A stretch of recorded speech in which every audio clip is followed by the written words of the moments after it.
Вітаю вас, сябри. Так, Реха, побачите, будь ласка. Зараз ми це приберемо.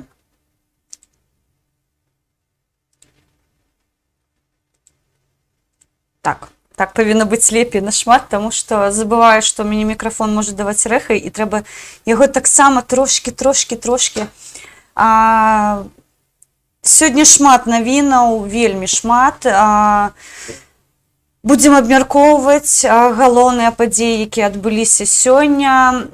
Пачну з таго, што я віншую Зміцера Фурмана з тым, што ён зараз нарэшце ўжо ў Літве побач з сваім каханым чалавекам, з сваімі сябрамі. Сёння стала вядома, што ён вылецеў з Кіева ў Вільнюс, і мы, пожалуй, до астатняй хвіліны не казалі, дзе ён знаходзіцца, таму што існавала небяспека таго, што можа з ім нешта адбыцца, таму я шчыра рада, што яго ваяж скончыўся. Нарэшце ён там, дзе, напэўна, зараз павінен быць у бяспецы, і гэта галоўнае, з чым я яго вітаю. Таксама вітаю вас, сябры, дзякуй, што забеглі на стрымчык. Я, канешне, не забыла распаўсюдзіць яго, нічога, то такое. Юрась Ладушка, вітаю. Цень сонца, дзякуй за распаўсюд. Нрліол, вітанечка, вітаю, жыві вечна. Андрій Біченко, вітаю, героям слава. Так, пакуль усіма прывіталася, добра. Рада за Зміцера таксама. Дзейсна, рада за Зміцера з вамі, таму што, шчыра, трошкі так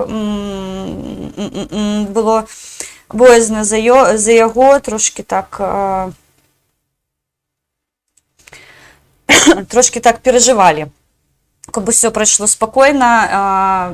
Трэба разумець, што мы не прымалі ўдзел у яго выездзе з Беларусі, у яго выездзе ў Літву, але, безумоўна, хваляванні былі, і вось тое, што ён зараз знаходзіцца ў бяспецы, гэта цудоўна насамрэч. Што зараз праходзіць? Вы ведаеце, што праходзіць сусветны кангрэс беларусаў. Я не патрапіла туды. Некалькі абставінаў, і шчыра кажу, блог, у якім я планавала быць спікерам, калі я побачыла, хто там з'яўляецца таксама спікерамі, я дзесьці сабе сказала, што ты малайчына, што не пагадзілася на гэтую афёру. Я не ведала, хто там будзе выступаць, але калі побачыла, хто выступае, себе зазначила, што правільна зрабіла, што не замаўлялася, правільна зрабіла, што в астатнюю хвіліну адмовілася выступаць, і, шчыра кажу, у тым атачэнні, у якім я магла б з'явіцца, гэта было б не вельмі добра. Таму праходзіць сусветны кангрэс беларусаў, нічога супраць яго не маю, відавочна, як ёсць. Шмат расійскай рыторыкі, занадта шмат для такога мерапрыемства. Зноўку падкрэслю, я бы хацела менш расіянцаў бачыць у беларускім пытанні, але вось чамусьці яно фігуруе штодзённа, таму мы сёння не будзем расіянцаў абмяркоўваць. Мабыць, у мяне няма. У кантэксце адной падзеі толькі абмяркуем іх, але зноўку гэта з пазіцыі мае нелюбові да маскалёў, таму можна іх абмеркаваць. Зараз да беларускіх пытанняў. Сергей, вітаю, Харків, вітання. В Харкові класні хлопці живуть, чесно кажу, знайома з декількома, але такі якісні. Я не в плані, що якісні мужики, а якісні патріоти. Так, і, знаєте, у мене там сябры, і я шчыра кажу, Харков мяне свайго часу вельмі здзіваваў, прыемна, тому што мне казалі, што Харков такой абсалютна прарасійскі горад, што там усе там тыпу маскалячая мова. Слухайце, я была ў Харкове некалькі дзён, і я бы не сказала, што там усе так дрэнна, не. Насамрэч, і наколькі мне вядома, наадварот, украінізацыя, скажем так, і Одеси, і Харкова, і у мяне у Дніпро жывуць сябры, нашыя беларусы кажуць, ну, абсалютна украінскія гарады, не ведаем, чаму москалі крычаць, што яны нейкія датычныя да, як ім назвалі, ЗША бяздомных. Вось, таму Харкаў вітаю. Вельмі цудоўнае месца. Я спадзяюся, што, мабыць, яшчэ атрымаецца мне з'ездзіць. Планавалі летам падчас ваяжу, але ну, не ўсё так, як хацелася бы. Трошкі у нас ёсць тут некаторыя, скажем так, рэчы, якія у поўным аб'ёме рэалізаваць усё, што хацеў бы рэалізаваць, не даюць. Андрей Биченко, вы падпісаны на Куракаса? Так, Антанас раю подписаться. Вострые пытания на конгрессе не задают, пишет Юрий Сладушка. У Харкове стоит все ж не. Я хотела бы отзначить, что, ну, мабуть, нехто ведае, Меладзенчык, такая есть активистка, вельмі вядомая у Харкове. Так вось яны займаюцца дэкамунізацыяй, і я ведаю, колькі яны прыдзяляюць увагі дэкамунізацыі асабіста ў месцы Харкаў. І мне падаецца, што там ужо помнік Жукоў не стаіць, як і ўсё рэшта расійская. Я ведаю, што Міла вельмі займаецца гостра гэтым пытаннем, і у іх атрымліваецца гэта. І ў гэтым пытанні я магу толькі іх павітаць і сказаць малайцы. Дещо залишилося ще в Харкові, ну, поступово. Слухайте, я в Києві була, і була просто в шоку, що там ще ось гэты пятиконцовые зорки висять. Я такая, эй, кияне, вы що, обалдели, уже хто, а ви... Там так само все гэта робіцца, але не з той хуткасцю, як хацелася бы. Так, рада за Харков, молодці, так само долучаюся до вітання у Харкову. Цудоўнае месца, насамрэч, беларусы, хто ў Украіне знаходзіцца, раю. Там ёсць кантактны зоопарк, ён цудоўны, ён, вось гэта такая сумеш ботанічнага саду і жывёльны такой. Я супраць таго, каб жывёлы былі ў няволі, але вось там, як мне яшчэ адно вядомае мястэчка ёсць, максімальна створаныя ўмовы для таго, каб жывёліны пачувалі сябе, ну, больш-менш. Канешне, я супраць зоопаркаў, шчыра кажу. Вось, супраць цыркаў, усе гэта вось жывёльных гісторый, там, дзе жывёльныя ў няволі, мы паколькі любім волю і незалежнасць, канешне, вось гэтае стрыманне за глотку ашэйнікам, яно мне не падабаецца, але раю сходить. У мяне контактны зоопарк, я памятаю сябра Васілька Сукач, калі ён заскочыць у чат. Дык вось я памятаю, у тым годзе пан Васіль, моя велічэзная павага да яго, ганяў калі маскалей, дык ён пісаў, што вас неабходна у зоопарку трымаць. Гэта ён маскалям пісаў, вас неабходна ў зоопарку трымаць. Вось, і ён раіў іменно ў харкаўскім, таму што там клеткі большыя і кормяць лепш. Вось, то бок, ну, вось такой жарт хадзіў у украінцаў. Так што, да, трошки распавела пра украінскую гісторыю.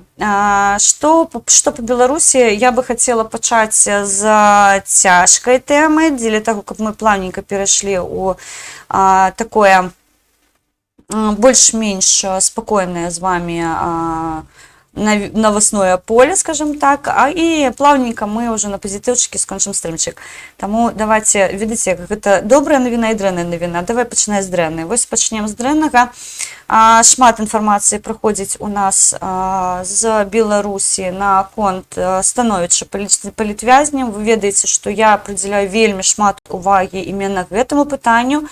Не выключна таму, што у нас там знаходзяцца нашы палітычныя зняволеныя, а таму, што агулам я шчыра кажу, я лічу, што калі ў краіне ёсць, у любой краіне ёсць палітычныя зняволеныя, гэта краіна не можа лічыцца увогуле дэмакратычнай, таму што дэмакратія пад сабой абгрунтаванне нясе, што гэта ўсё ж такі вольная краіна, якая надае магчымасць выказаць мноства думак. У гэтым пытанні тут трошки могуць не пагадзіцца са мной, мабыць, некаторыя, што Украіна забараняе слава КПСС, камуністаў, усё рэшта, але тут гістарычна склалася, што гэта ворагі народу, яны чыняць злачынства як МПЦ на тэрыторыі Украіны, гэта жах. Проста вось царква маскоўскага патрыархата, якая тут яшчэ існуе, не гледзячы на Томас, не гледзячы на тое, што ёсць аўтакефальная украінская царква, маскалі ўсё яшчэ тут труцца. І вось іх мэта, то, што я назіраю, знішчыць украінскі народ. Калі кажуць, што будзе лакдаун, яны пачынаюць масавыя сходы вось гэтых, я не хацела бы зараз веруючых абражаць, але калі я бачу велічэзную колькасць, калі МПЦ людзей, якія лабызаюць гэтыя іконы, якія ходзяць натоўпамі па 10-15 чалавек, яны не выкарыстоўваюць сродкі захісту ніякія. Ну, вось МПЦ гэта такая знішчальная установа украінскай нацыі, па-іншаму тут ставіцца да іх нельга, таму тут я салідарна з Украінай, якая супраць любога выгляду Москвы, будь то палітычная партыя, будь то грамадскае аб'яднанне, будь то там прадстаўнікі нейкіх канфесіяў. Вось для іх маскаль гэта абсалютны вораг у любой інтэрпрэтацыі. Вось. Таму сёння на кангрэсе таксама абмяркоўвалі мноства партый, што мы павінны сябраваць з тымі, хто фінансуе тэрарыстычны рэжым. Гэта была вось адна з тых маіх прынцыповых пазіцый, што я ніколі не падтрымлівала гэтае меркаванне, я ніколі не заклікала давайте перагарнем старонку і забудзем, і сяброўства маё з маскалямі, яно абсалютна скончылася ў 2014 годзе з нападам на тэрыторыю Украіны, з Беларусю гісторыя відавочна скончылася для нармальных, адэкватных беларусаў у 2020 годзе, калі і крэмлядзі, і тых, хто крэмлядзяў падтрымлівае, я яшчэ раз падкрэслю, можна да расіянцаў ставіцца па-рознаму. Я чую шмат меркаванняў, што Алена, ты памыляешся, яны не ўсе такія. Паслухайце, калі чалавек не выходзіць з пратэстам аб фінансаванні злачынных рэжымаў, ён свой рэжым падтрымлівае, адпаведна, ён такой жа самы злачынец, як і яго прадстаўнікі. То бок, калі крэмлядзі фінансуюць тэрарыстычны рэжым Беларусі, прабачце, маскалі пры гэтым нічога не робяць, ну, няхай яны не крычаць «Беларусь наш», але ўжо і такія гутаркі пайшлі, яны ніяк не выказваюць сваё незадавальненне, яны такія ж самыя пачвары, яны бездзейнічаюць, што таксама з'яўляецца злачынствам, безумоўна. Таму ў гэтым пытанні, я ж кажу, для мяне беларускі кангрэс на пытанні, дзе прысутнічаюць расіянцы, скончыўся. Я ведала, што там прадстаўнікі з расійскага боку будуць, той жа Суздальцу. Я не разумею, што можа рабіць. Чаму не запрасілі Алексея Гончаренка з украінскага боку ў беларускі кангрэс? Ён займаецца пытаннямі Беларусі. Ён галава міжфракцыйнага аб'яднання за дэмакратычную Беларусь. Чаму не запрасілі на беларускі кангрэс у адрозненне ад Суздальцева Алексея Гончаренка? Вось калі такой дысананс абсалютны, я тут, прабачце, ну, па-за гэтай гісторыі і пакідаю увесь гэты кангрэс на вашыя прыватныя меркаванні. У мяне яно ўжо ёсць, безумоўна. Я збольшага іх выказваю, таму ўсё рэшта гэта ваш прыватны погляд. Тут я яшчэ раз падкрэсліваю, я за мноства думак, але там, дзе з'яўляецца маскаль, там пакою не будзе нікаму. Так, то буде свободно, тільки тоді, коли Рашки не буде, я згодна, абсолютно. Жести Кремля не скончилися політичними заявленнями. Хто хоче Кремль у Білорусь, тому жести засталися тільки жестами. Так, по-перше, не... Биченко. Пробачте, Андрій, це я помиляюсь. Биченко, так. Я згодна. Тут я. Я, мабуть, сама людям трошки, в мене ще є така білорусько-українська і українсько-білоруська. Так що ви мене також пробачте, якщо я ще дещо неправильно кажу. Так, давайте по білоруських питаннях пройдемося. У Турма. складаная сітуацыя. Віктор Пакрапіўны, вітаю, жыві Беларусь, жыві вечна, героям слава, Руслан Дабавік, вітаю вас. У беларускіх турмах усё страшна, усё дрэнна, і пачалі размаўляць тыя, каго мы так чакалі. Пачалі казаць тыя, хто быў непасрэдна ў сістэме. Пачалі чыніць супраціў тыя, хто валодае інфармацыяй. Таму што яны зараз знаходзяцца за мяжой, а відавочна, калі чалавек знаходзіцца на волі, ён робіць усё магчымае дзеля таго, каб палепшыць умовы, не выключна свае, але яшчэ і атачэнне, і асяроддзе, у якім ён знаходзіцца. Таму сёння выйшла адно з інтэрв'ю былога лекара, якой знаходзіўся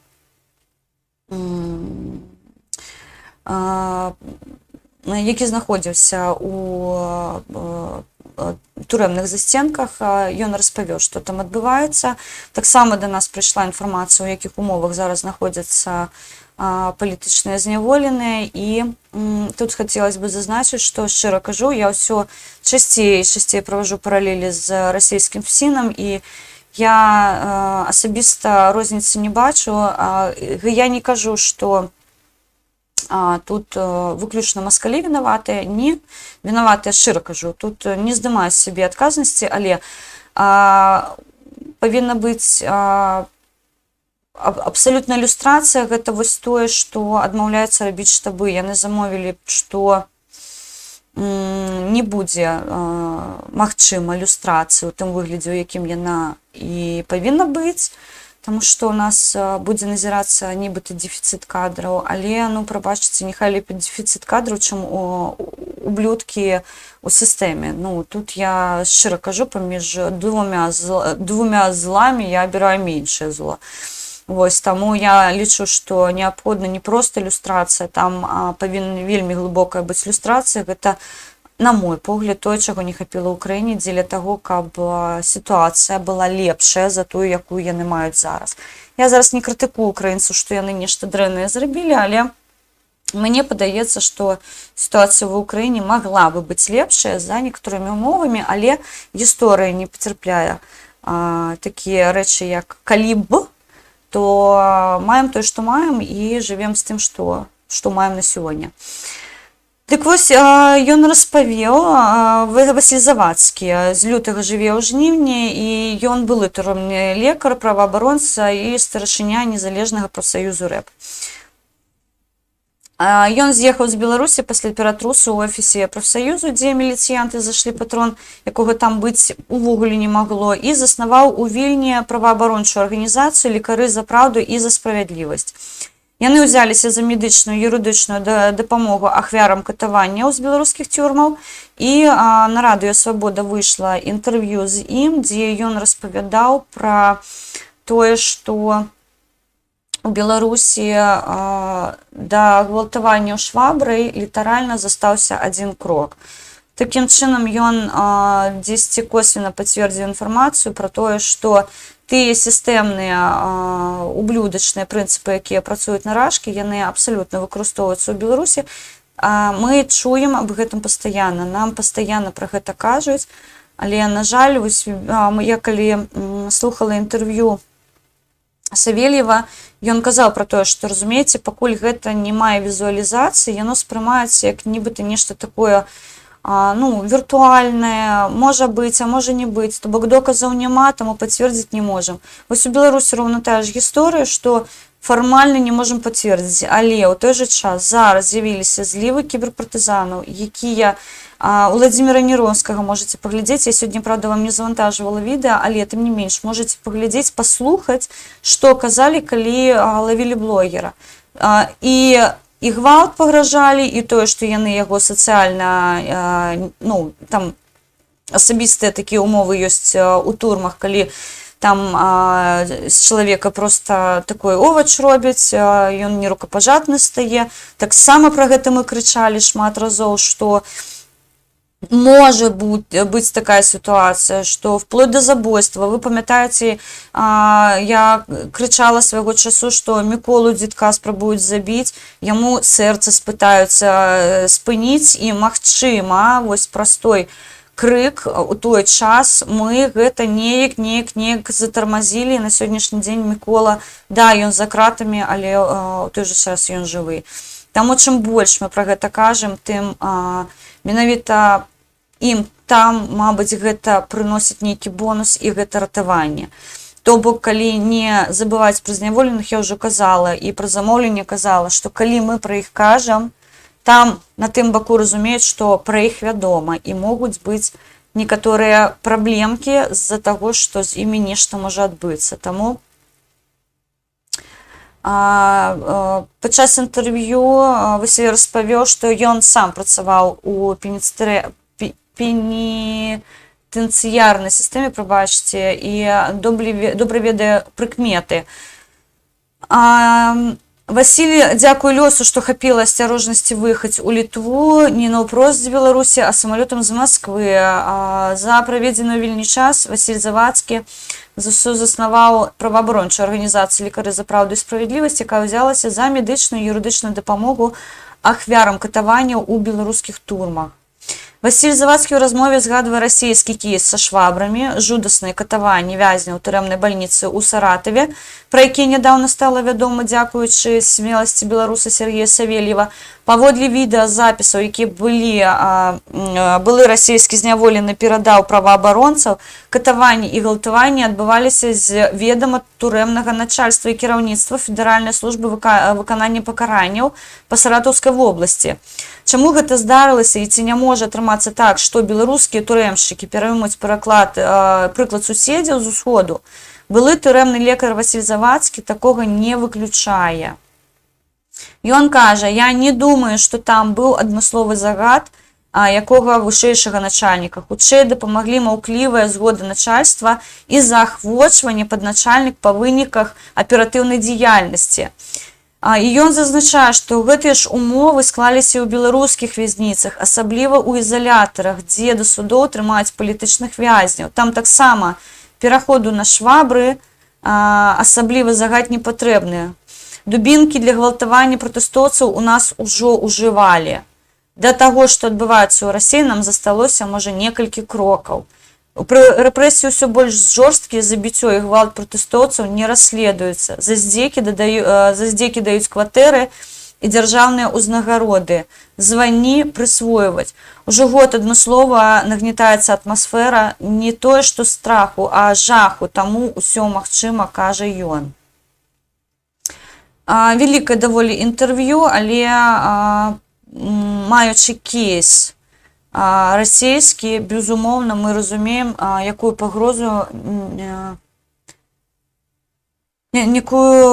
пагрозу нясуць у сабе турэмшчыкі Беларусі, і я за тое, каб гэта не проста людзей звальнілі, а зруйнавалі пад нуль сістэму, якая існуе, і выбудавалі яе нанава з новымі кадрамі, таму што у тым выглядзе, у якім яна існуе зараз, мы, шчыра кажу, калі пакінем яе ў тым выглядзе, у якім яна ёсць зараз, гэта фундамент для катавання нашых дзяцей, нашых унук.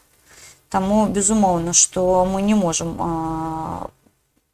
і далей спрыяць, скажам так, развіццю гэтаму сістэмнаму гвалту.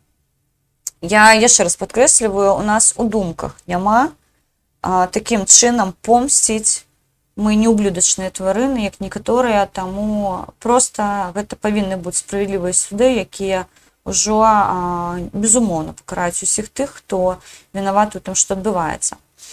Таксама ў верасні з'явілася навіна пра зарплату аднаго з вязняў у калоніі, як сцвярджае штаб, за месяц працы істопнікам, я не ведаю, што гэта такое, ён атрымаў на рукі 1 рубель 60 копеек, я нагадаю, што гэта палова даляра. Таксама прыводзяцца дадзеныя, як працуюць палізняволеныя, ну, увогуле зняволеныя, ці маюць яны права працаваць, ці могуць яны атрымліваць зарплаты. У адчыненым доступе інфармацыі відавочна няма, але вось я калі знаёмілася з гэтым матэрыялам, пішуць, што нібыта там палітычныя зняволеныя, ну, зняволеныя, будзем зараз агулам браць, яны маюць права працаваць на розных фабрыках, на розных дрэваапрацоўваючых прадпрыемствах, то бок іх вывозяць. І тут што я хацела бы зазначыць.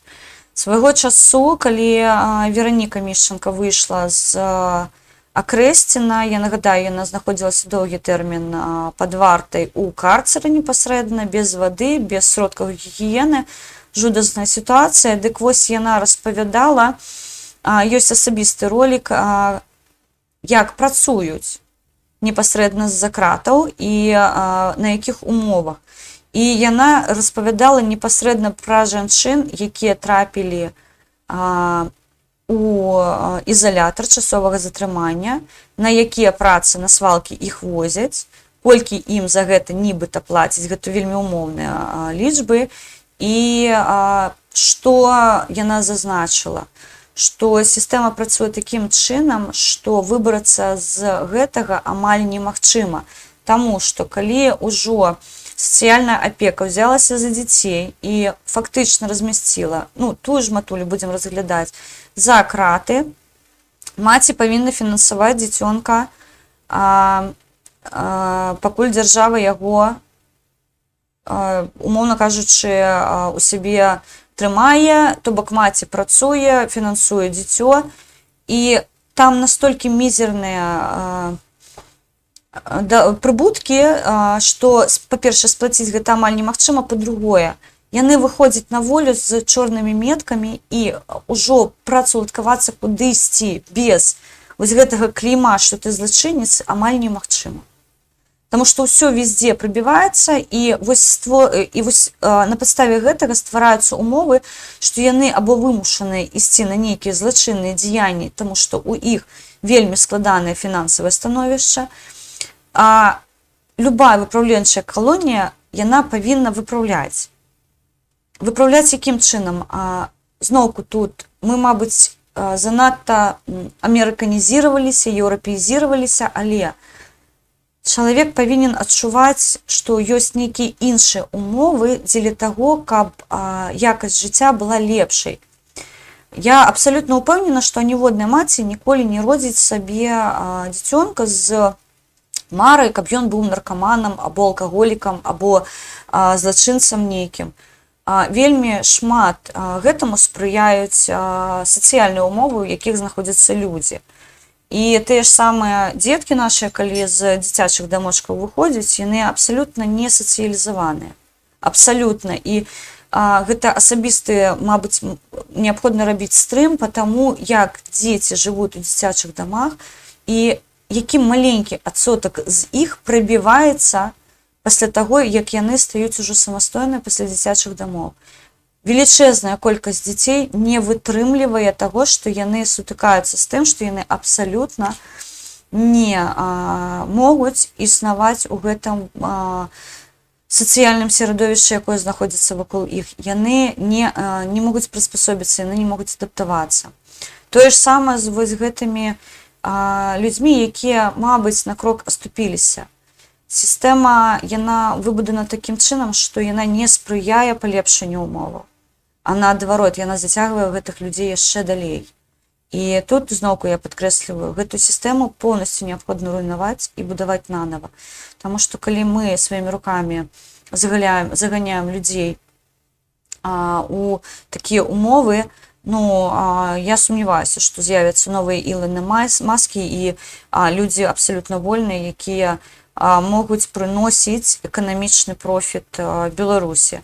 Таму у нашай зацікаўленасці, я не ведаю, сёння падымалі пытанне на беларускім кангрэсе наконт гэтага. Шчыра кажу, я суткі не магу слухаць людзей пастаянна.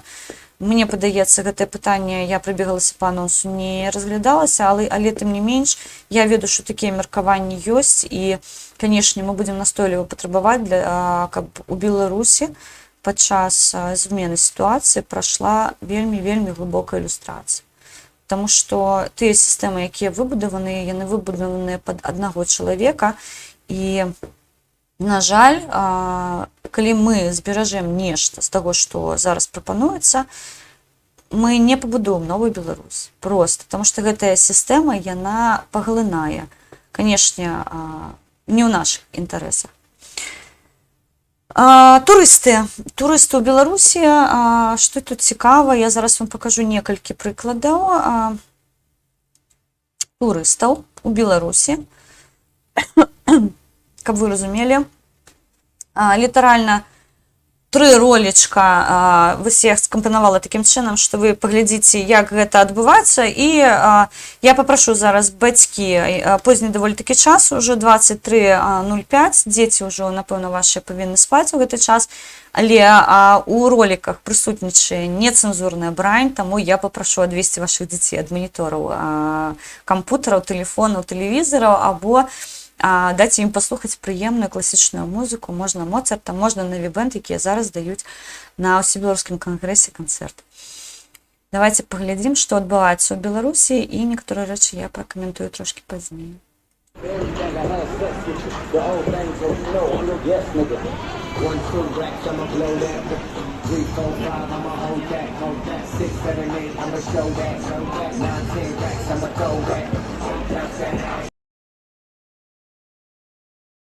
Ну что, друзья, если вы не были в Багдаде, Багдад едет к вам.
Да, прабачце, калі ласка, звук я забываю, я просто не хочу, каб вам у вушкі біла рэха, і я так час і час вымыкаю сабе мікрафон.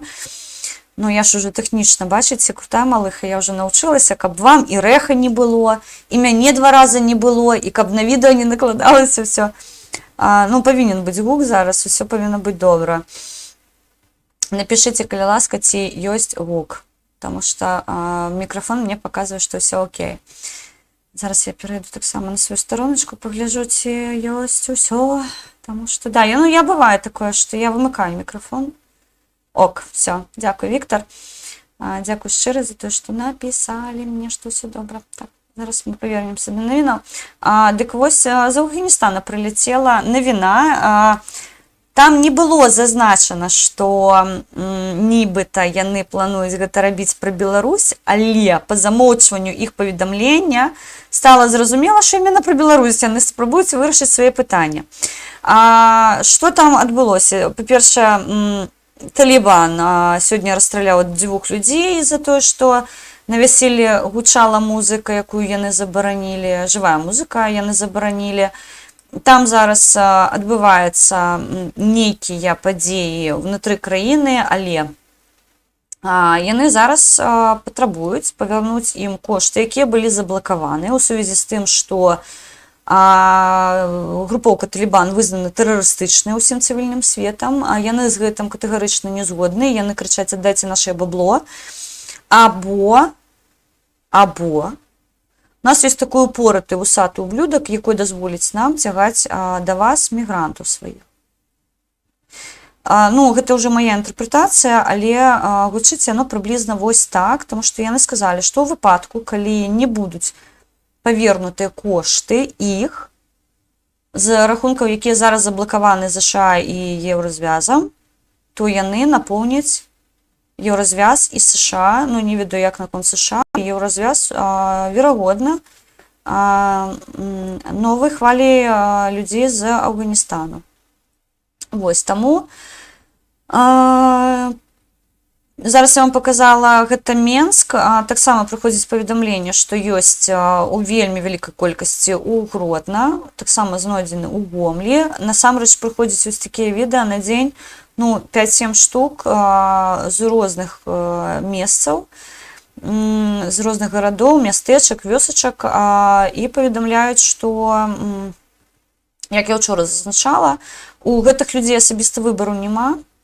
У іх або яны ідуць, ламаюць, крашаць калючыя плоты з мяжой у Польшчу, і або не павяртаюцца. Я зараз буду звяртаць увагу на навіну, таму што 10-й загінуты каля мяжы з Польшчай з боку Беларусі.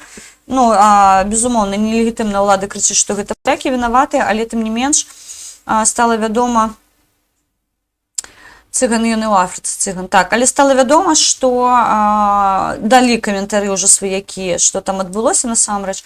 Таму зараз я бы хацела зазначыць, што адбываецца ў Беларусі, і мы патрошку перайдзем у пытанне мяжы з Польшчай, таму што там жуть што адбываецца. Дык вось Менск атрымаў роўна вось гэтую сітуацыю.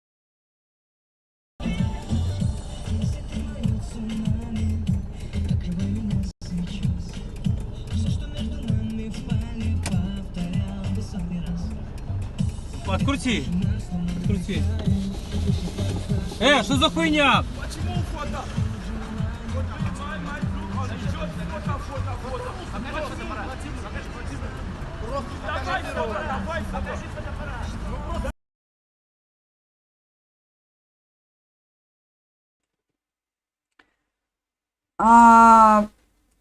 Тое, што ў Беларусі пачаліся нейкія незразумелыя разборы паміж мігрантамі і беларусамі, я хацела бы зазначыць, што гэта напад быў на беларуса, на летняга чалавека, якой проста праходзіў міма, і там адбылася бойка паміж імі, і таксоўцы, якія былі кіроўцы, прабачце, яны пачалі адбіваць. Сцепан, вітаю. Ліна Кісялёва, вітаю, вітанечка вам. Оксаночка Жавіцка, вітаю, Саночка. Яны пачалі адбіваць гэтага чалавека, і нічога дрэннага з ім не адбылося, але паведамляюць зноўку, шмат па рэсурсах нам прыходзіць, і так, ну, свае партызаны кажуць, што сітуацыя з мігрантамі ў краі складана ўжо непасрэдна ў Беларусі, што стогне ЕС, стогне Польша, стогне Літва, але і Беларусь не менш стогне, таму што яны жывуць на вакзалах, яны жывуць на вуліцах, яны цягаюцца па рынках. Мы прыблізна месяцы 2-3 таму, калі вся гэта гісторыя пачыналася, я зазначала, што калі гэтым людзям нечага будзе жраць, яны пачнуць скакаць на беларусаў. І вось гэта роўная сітуацыя, калі беларусы ў гэтым пытанні ніяк не чыняць супраціў, то бок, ну, я асабіста там не бачыла нейкіх громкіх гучных замоўленняў пра тое, што мігранты там не прыносяць нейкіх праблемаў. Яны прыносяць шмат праблемаў, таму, безумоўна, ось гэта ўся гісторыя, а зараз да гэтага яшчэ могуць дадацца Талібан. Вось гэта будзе проста супер агонь, таму што Лукашенко пачаў сваю рыторыку шантажу, цыган дзейсна нам не бацька, таму я спадзяюся, што 5-й пакет санкцый ён у ныркі даст па поўнай праграме, і там пачнуць не дупай, а галавой думаць. Ну, я разумею, што аптымістычна. Зараз пакажу вам адзін класны ролік. Гэта мы зрабілі з Сергеем Спарышам год таму, але ён і на сёння актуальны, таму што калі нет мазгоў, ну, лічы, не вельмі адекватный человек.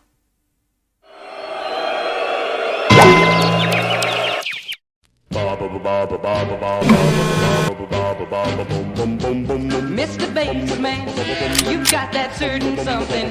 Mr. Bassman, something to you it's easy. When you go 1, 2, 3, Bob. Yeah, Mr. Bassman.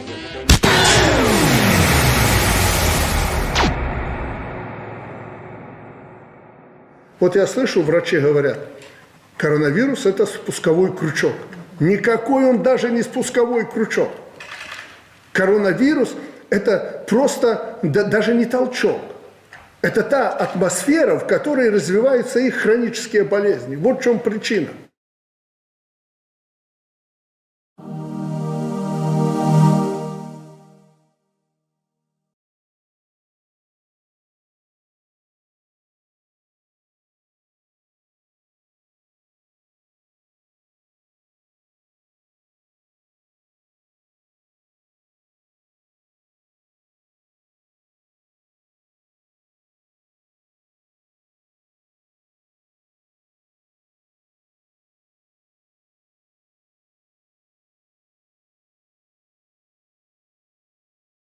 Я забула, пробачте. Я кажу про те, що Сергій Спарыш, який зараз знаходиться за кратами, ён быў адзін з удзельнікаў вось гэтага всього прыгожага.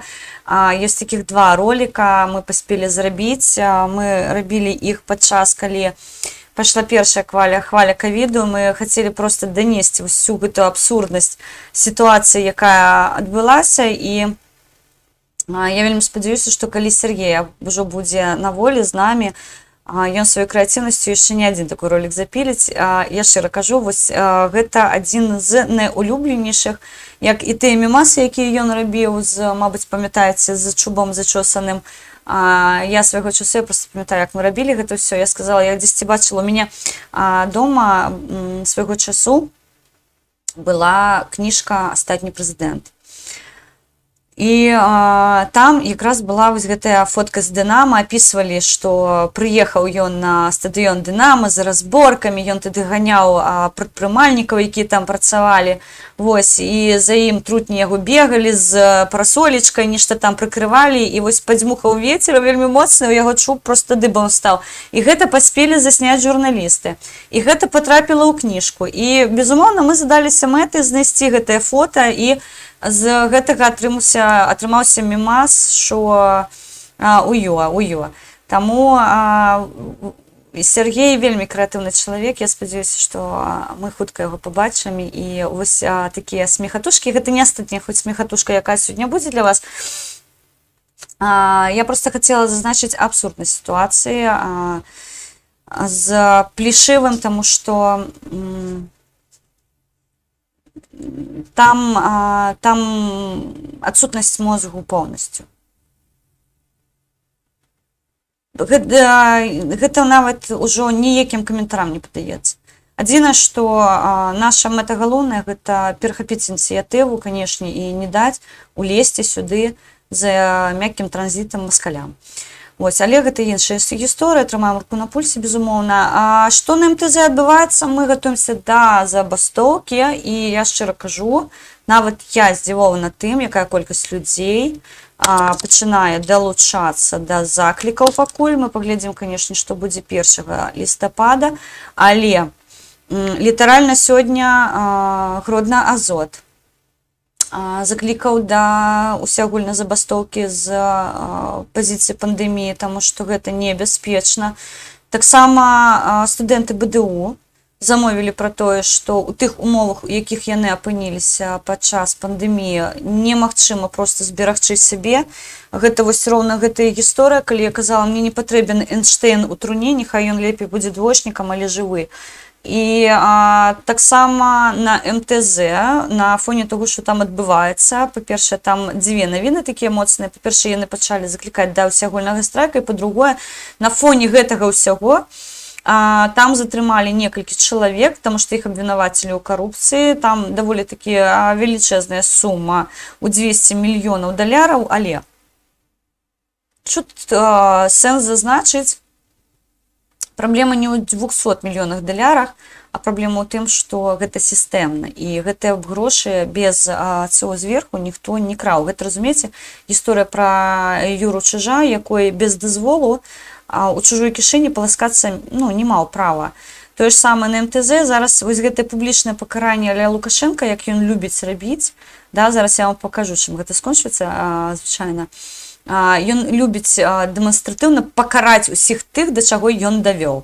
Вось, таму я не здзівована тым, што адбываецца на МТЗ, я не здзівована тым, што адбываецца на МАЗе.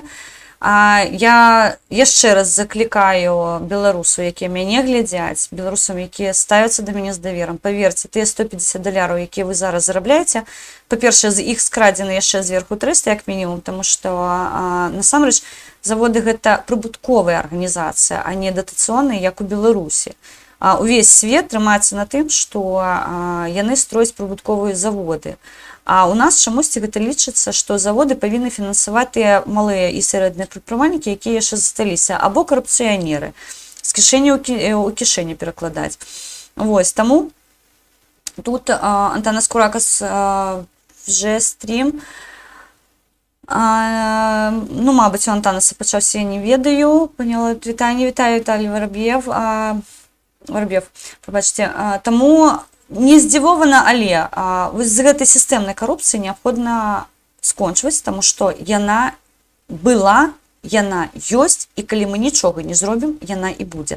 У людзей будуць такія ж мізерныя зарплаты, гэтыя паскуды будуць красці не толькі сабе, а яшчэ і налева да тых, хто іх зараз фінансуе, скажем так, башляе. Таму да тых, хто башляе, сёння цудоўная навіна прыйшла, маскалі зараз фірнуюць трошка. Так што, сябры, не бойцеся заклікаць паплечнікаў, беларусы, хто на зямлі, я вас вельмі прашу, размаўляйце з тымі, каго вы ведаеце. Я шчыра кажу, я сама свайго часу размаўляла. Я свайго часу агітавала, каб мы пайшлі, я працавала ў офісе, я агітавала для таго, каб людзі пашлі на ізаляцыю, мы заклікалі, быў мною створаны дакумент, якой мы падпісвалі, таму баяцца не патрэбна. Ну, да, я згодна, што кантракт са мной быў скончаны, але, зноўку, яшчэ раз падкрэслю, я ўжо распавядала гэтую гісторыю, яшчэ ў лютым 2020 я ведала, што я трапляю ў прэзідэнцкую кампанію, і мы дамовіліся, што я не падстаўляю нікаго. І шчыра кажу, вось гэты перыяд з лютага, асабіста сакавік, калі пачалася пандэмія, і да траўня, пакуль я працавала, ён для мяне быў вельмі складаны. І вось гэта агітацыя, гэта ўжо быў такой крок адчаю, калі мы разумелі, што нічога не палепшаецца, на дыстанцыйную працу нас не адпраўляюць, і сітуацыя толькі пагоршваецца. Наколькі мне вядома, холдзінгаў, у якім я працавала, зараз не існуе. Але, зноўку кажу, я сябе не лічу нейкай не такой, таму што я ў той час спрабавала данесці. Калі мяне не чулі, ну, прабачце. Я ад сябе зрабіла ўсё магчымае, сумленне маё чыстае. Дык што, маскалі, калі вы мяне 3% глядзіце, я вас віншую з тым, што галоўнае расійскае лекарства ад COVID-19 сталася абсалютнай пустышкой, купленной у Китае и украй токсичной. Российские препараты от коронавируса Авифавир и Коронавир лічацца расійскай распрацоўкай.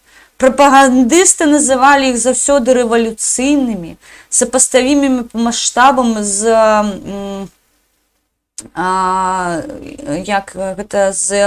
з'яўленнем пеніцыліна, скажем корректно. Дзяржаўныя контракты на мільярды, на десяткі мільярдаў рублей. Але, як выясніў The Insider, расійскія фармкампаніі насамрэч за копейкі закупілі дзеючыя рэчы у кітайскіх фірмаў, прадстаўленых на маркетплейсе, дзе Alibaba. Прычым ніякіх доказательств эфектыўнасці гэтых прэпаратаў і дагэтуль няма. Больш за тое, лекі апыніліся ўкрай таксічнымі, апаснымі, і прымяняць іх у шырокім выглядзе без аглядкі нельга, паколькі яны несуць сур'ёзныя пабочныя эфекты, сярод якіх праблемы развіцця плода і маторныя парушэнні. Гандаль небяспечнай пустышкай ужо прынёс фармкампаніям мільярдныя прыбуткі. Я, канешне, вось тут у крайне пагаджаюся з тым, што нельга іх прадаваць, патрэбна прадаваць маскалям. Гэта ж, вы ж разумееце, я ўжо казала пра лішніх храмасомных. Беларусы, зрабіце вынікі. Я ўжо казала, мне крычалі, што ты не права, вакцына расійская суперовая.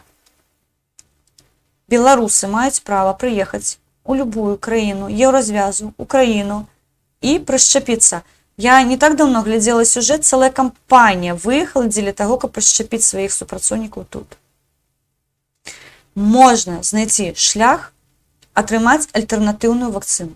Было б жаданне, а магчымасці, я шчыра кажу, заўсёды з'яўляюцца. Хто хоча, той знойдзе. Прышчапляцца супутнікам я не падтрымліваю заклікаў вядомых людзей, якія кажуць, прышчапляйцеся тым, што ёсць. Я яшчэ раз скажу, аўтазак – гэта таксама машына, якая прайшла тэхнічны агляд. Але гэта не азначае, што ён для чалавека з'яўляецца бяспечным. Таму я супраць вакцынацыі супутнікам, я не заклікаю беларусаў не вакцынавацца. Я заклікаю вакцынавацца вакцынамі, якія прайшлі даследжанні. Я яшчэ раз падкрэсліваю, калі б я была прышчэпленая любой вакцынай, я планую прышчэпіцца ў хуткім часе, калі я прышчэплюся, я абсалютна ўпэўнена, што мае меркаванні, што я пад ахаронай і пад абаронай вакцыны узляцяць на 100%. Я буду ўпэўнена, што верагоднасць, што я захварэю, знізілася да мінімума. Дык вось, калі вы прышчэпленыя фэйкам, меркаванні нікуды не знікнуць. А вось фэйк, якім вас прышчэпілі, сыграе потым злую шутку. Таму што вы будзеце ўпэўнены, што вам вкалолі вакцыну, а насамрэч вам вкалолі звычайны пеніцылін, якой не ратуе ад каранавіруса, якой не дае магчымасць гэту хваробу, нават калі ты захварэў, перахварэць у лёгкай форме. Таму будьце, калі ласка, чэмнымі. Учора я распавядала, адбылася цікавая гісторыя ў Курапатах, калі прапагандон азаронак, азверонак папоўз да дыпламатаў Еўрапейскага звязу. І вось гэта як Рафаэла замест 1000 слоў. Дыпламаты абурыліся тым, і яны паведамілі пра тое, што, цытата, «Азаронак быў у Зюзю п'яны. Нялёгка яму гэта даецца», заўважыў адзін з дэпутатаў.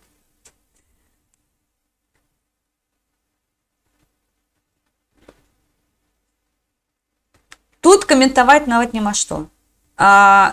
Мы сёння, калі гатавалі матэрыял, гатаваліся да стрыму сённяшняга, я памятаю, што дзесьці праскочыла інфармацыя, хто-то там жудасна бухаў, вось гэтыя велічэзныя пляшкі з півам пакупаў, і там хтосьці яго і засняў, цэлы скандал быў, і, падаецца, чалавека, якой зрабіў гэтыя кадры, па выніку пасадзілі. І мне нешта пераклініла, што гэта быў пазаронак. Я пачала шукаць гэта ўсё. І, сябры, калі забіць у Google тэлеведучы п'е піва, вы столькі цікавага, я вам раю проста палазіць, паглядзець не на маскалёў, на беларускіх.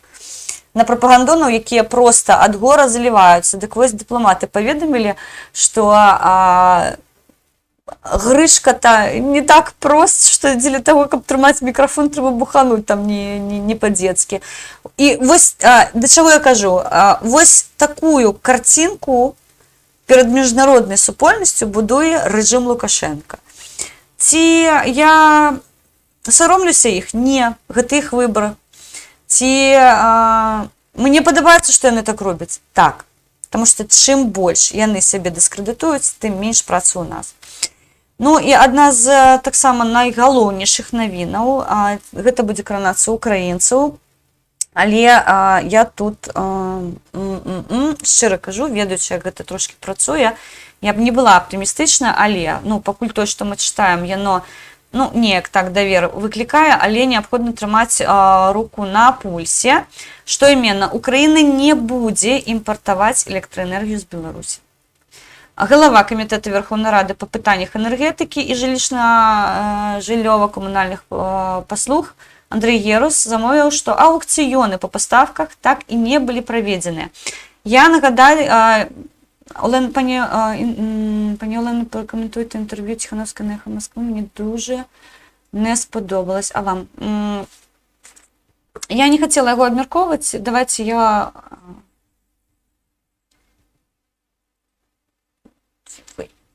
Я вам так трошку свої агульні міркування розповяду, чим мені яно не сподобалося. Што па Украіне? Чаму прыйшло меркаванне, што Украіна павінна закупаць электраэнергію на Рашкі і ў Беларусі?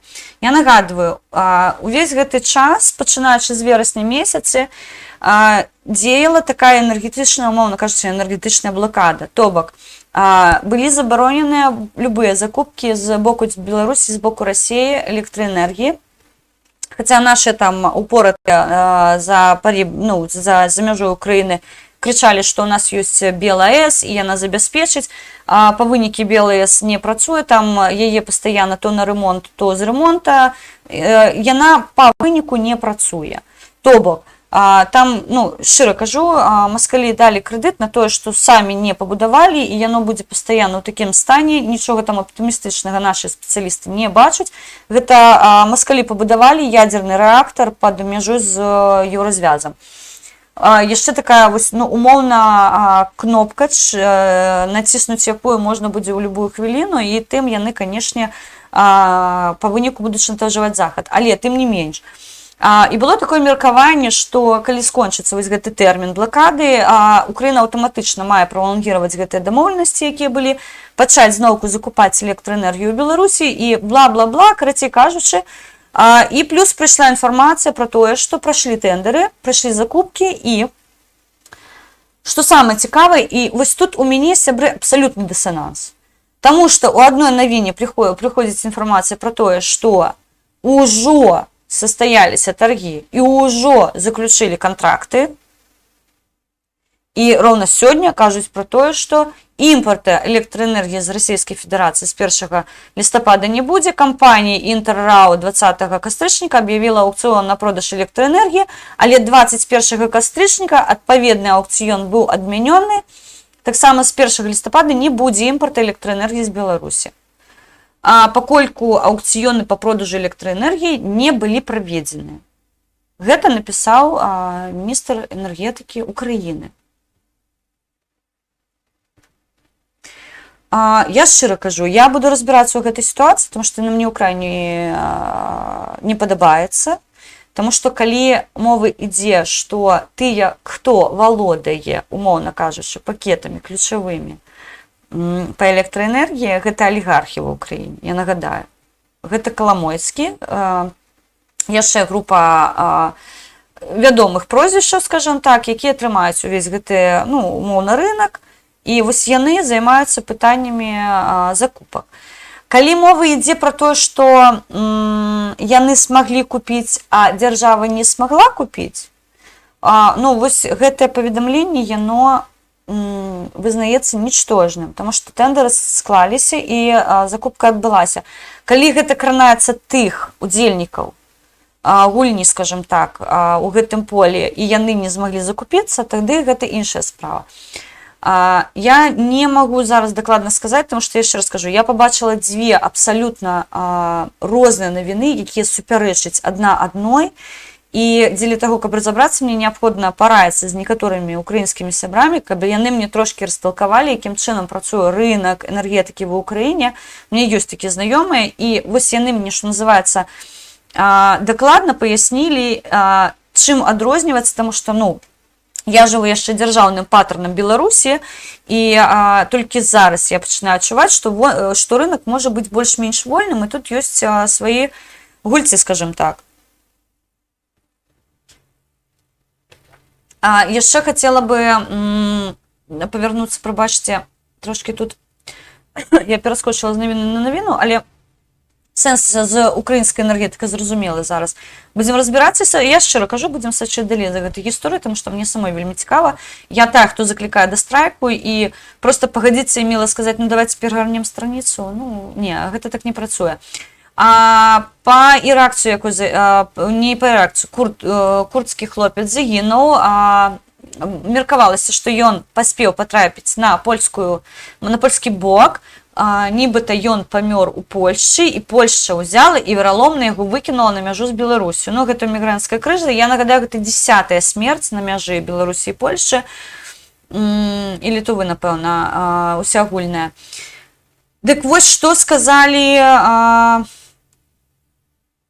сваякі. Таму што журналісты пагутарылі, і, як яны кажуць, так, гэта быў грамадзянін Ірака, прабачце, ён быў загінуў за міграцыйныя крызы паміж Беларусю і Еўразвязу. Яму было літаральна 25 гадоў, па нацыянальнасці ён курд. Яго бацькі сцвярджаюць, што 14 кастрычніка ён сапраўды адправіўся ў Беларусь з 2 братамі, сястрой і швагерам. У яго атрымалася трапіць у Польшчу, але польскія ўлады адмовіліся шпіталізаваць хворага на дыябет мігранта, і ў чацвер уначы яго адправілі ў Беларусь. І ўжо з Беларусі ён жывы не павярнуўся. Што там насамрэч адбылося на мяжы, невядома, але улічваючы, у якіх умовах знаходзяцца мігранты без падтрымкі, што там адбываецца, Польшча накіроўвае мігрантаў абратна на беларускі бок і дае суправаджэнне гуманітарную дапамогу. Што беларускі бок робіць? Выстаўляе, там не чарнашмотачнікі, там зялёныя чалавечкі з шчытамі стаюць, не пускаюць мігрантам абратна на мяжу і адмаўляюцца прымаць гуманітарную дапамогу. Чым гэта ўсё скончыцца? Я спадзяюся моцнымі санкцыямі, якія проста знішчаць нафіг гэты рэжым дэбільны. Паведамляецца, што страйк павязаны таксама з масавымі звольненнямі. Што тут цікава?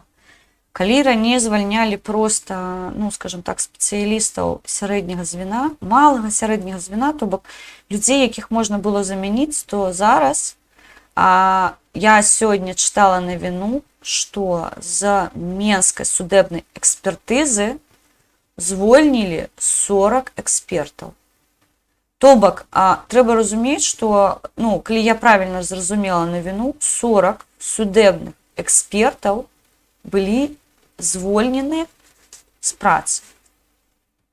Гэта вузкаспецыялізаваныя людзі, альтэрнатыву якім неабходна гатаваць гадамі. Проста свайго часу я сябрую з гроднаазотаўцамі, і вось яны мне казалі, вось яшчэ тады, калі мы размаўлялі, калі першыя хвалі стачкі пайшлі, яны мне казалі, калі ты мяркуеш, што можна проста пакінуць аб'яўку пра тое, што мы там набіраем спецыялістаў на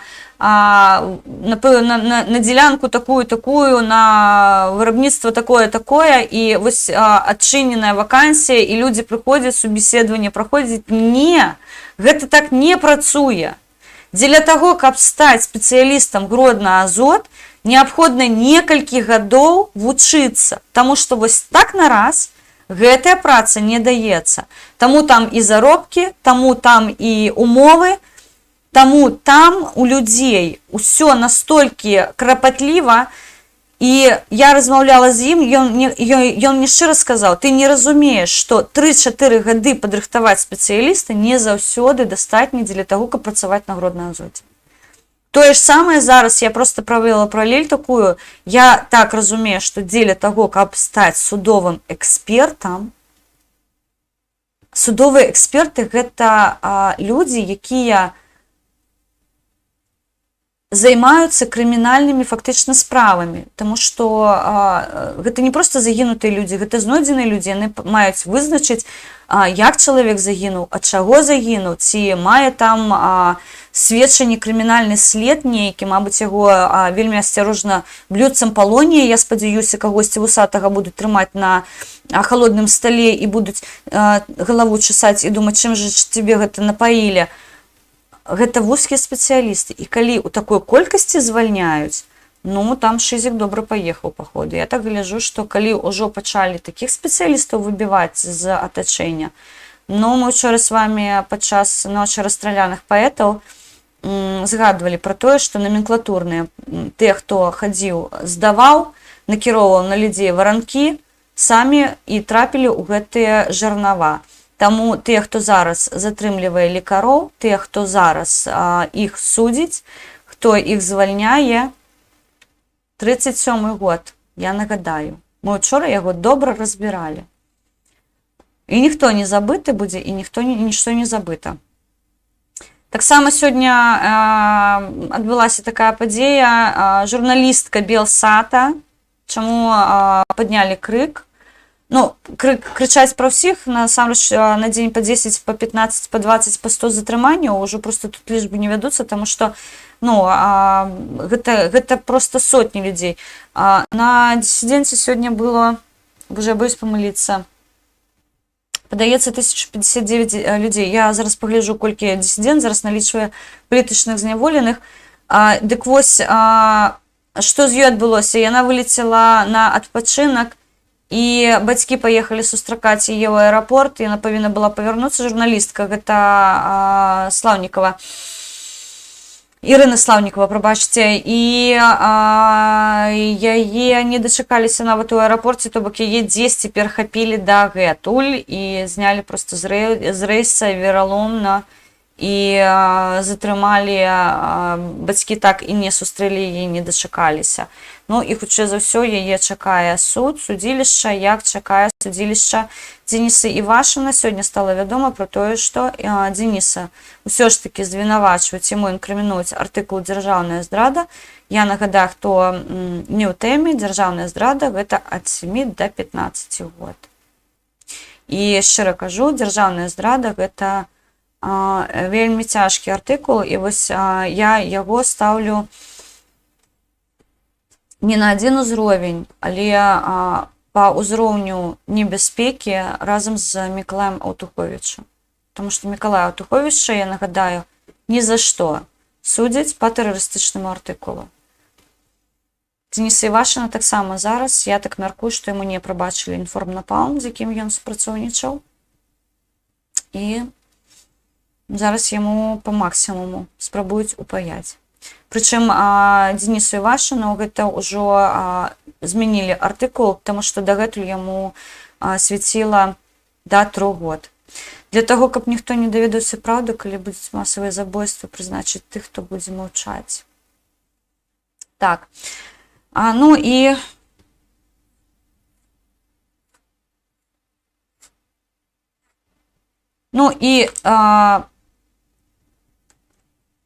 будзем уже напэўна вітацца, таму што мы з вами ўжо гадзінку у эфіры. Зараз я прабягуся па навінах, каб я вам нічога не забыла распавесці. Галоўнае з галоўных, да. Мы патрошку пераходзім у тэматыку палітвязняў.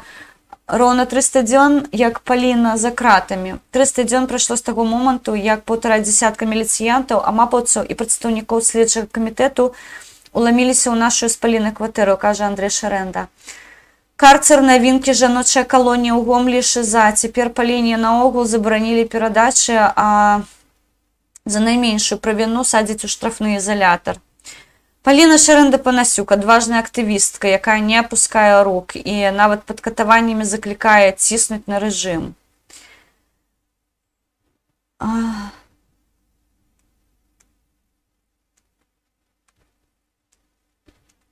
Студэнты выйшлі супраць злачыннага рэжыму. Яны заклікаюць да забастоўкі. Гродна-Азот сёння заклікае да забастоўкі. МТЗ, масавыя затрыманні таксама, яны заклікаюць да забастоўкі. Вельмі прыемная навіна прыйшла ад транспартнікаў, таму што паведамілі, што нібыта яны таксама далучаюцца да страйку. Я шчыра кажу, калі колам стане транспарт, для нас гэта будзе адной з найлепшых навінаў, таму што именно грамадскі транспорт, вось гэта тая вельмі важлівая адзнака пачатку масавай трывалай забастоўкі, таму што калі стае транспорт, я просто нагадаю, шмат хто працуе у Менску з блізлежащых гарадочкаў. І нават тыя, хто не вельмі блізка жыве, яны таксама, у нас бываюць людзі, які па 2-3 гадзіны вытрачаюць на дарогу дзеля таго, каб даехаць у Менск на працу. І у іх насамрэч дарога займае 3-4 гадзіны на дзень, туды і абратна, то бок, абсалютна жудасныя лічбы, таму што на сваіх месцах няма працы, і яны таксама, транспартнікі кажуць, што будзе масавая стачка.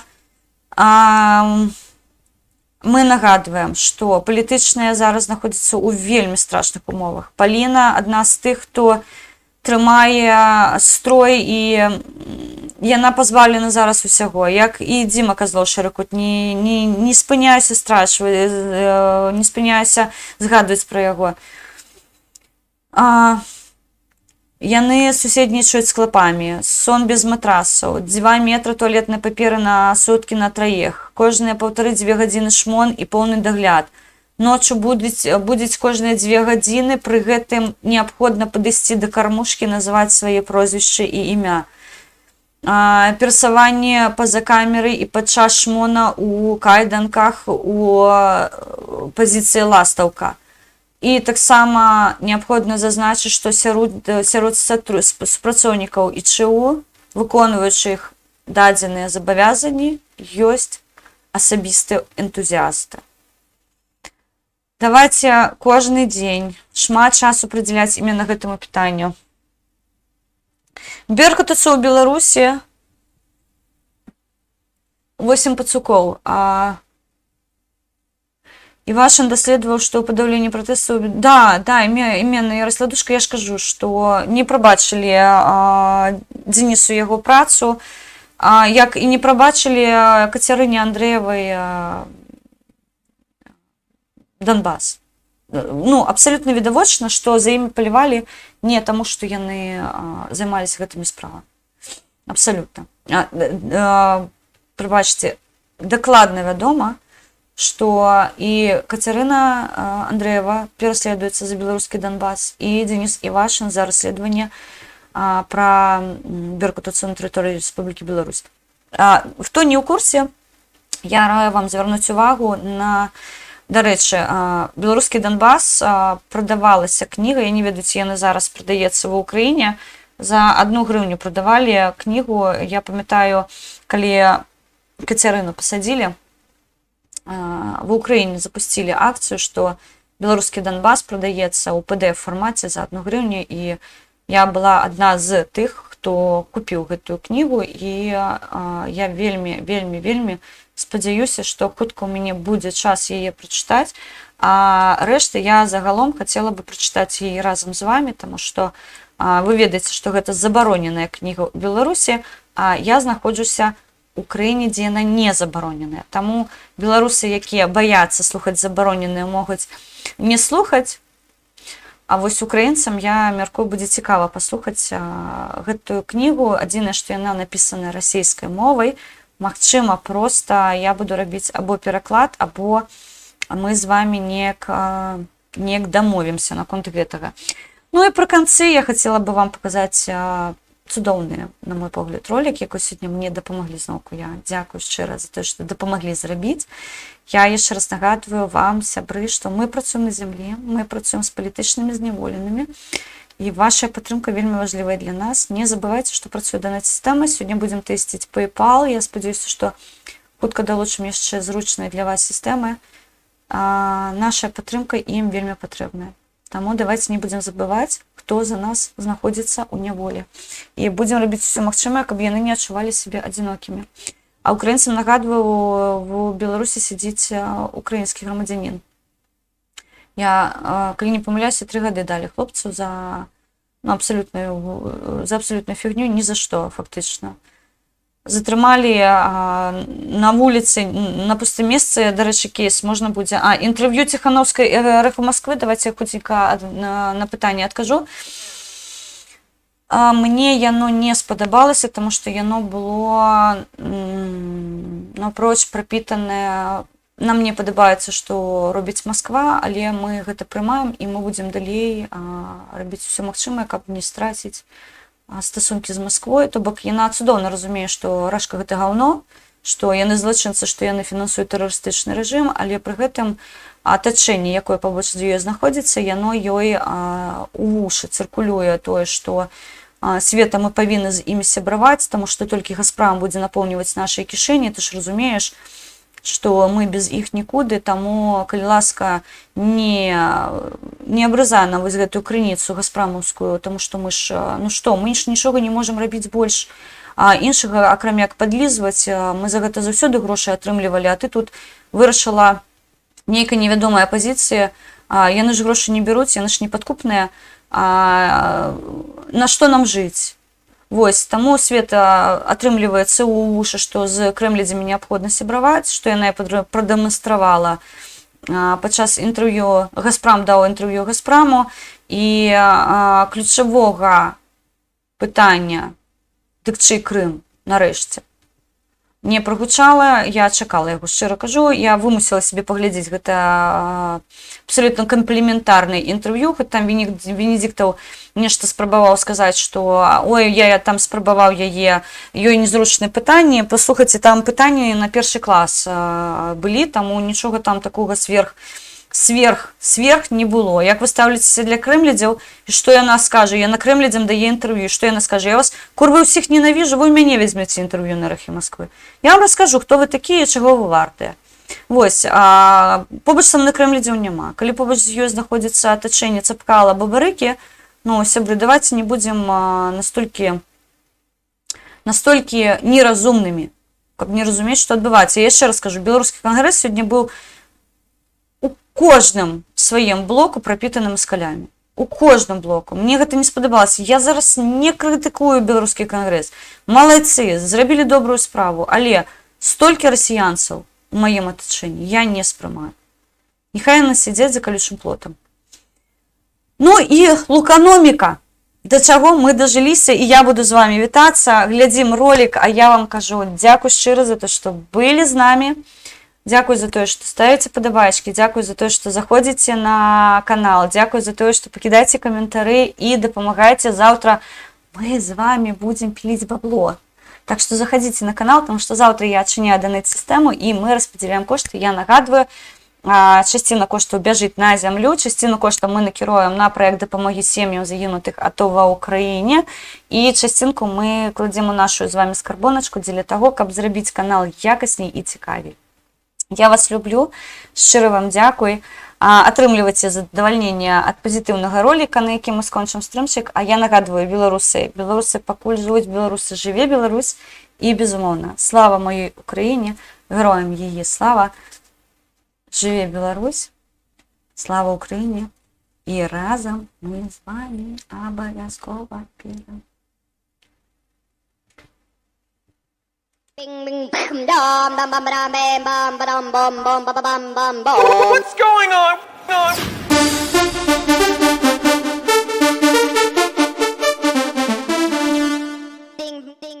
Что у тебя осталось убирать? Сахарная свекла 58%. Убрано, идем графики. По погоде убираем. Кукуруза, если в целом, то порядка 7. What's going on?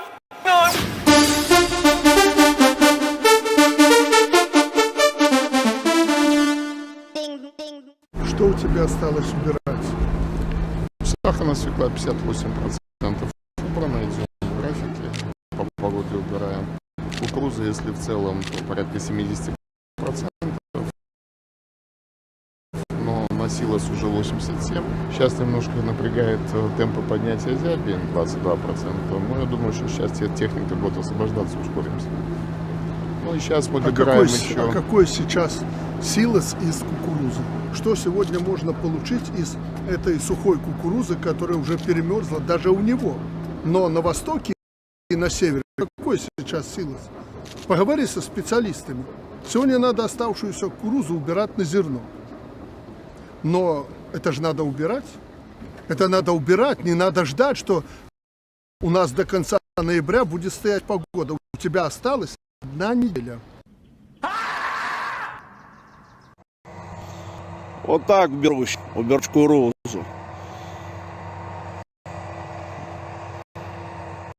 Телят коров кормить нечем, а поле просто вот кукурузу хуярят. Блядь, их расстреливать надо за это. В сталинские времена их бы расстреляли давно, особо начальника этого совхоза или колхоза. Блядь. Просто охереть. Пригнали, их хуярят на поле. Ждали будете, а потом спрашивают, где у Белоруссии, блядь, экономика? Что, какая экономика?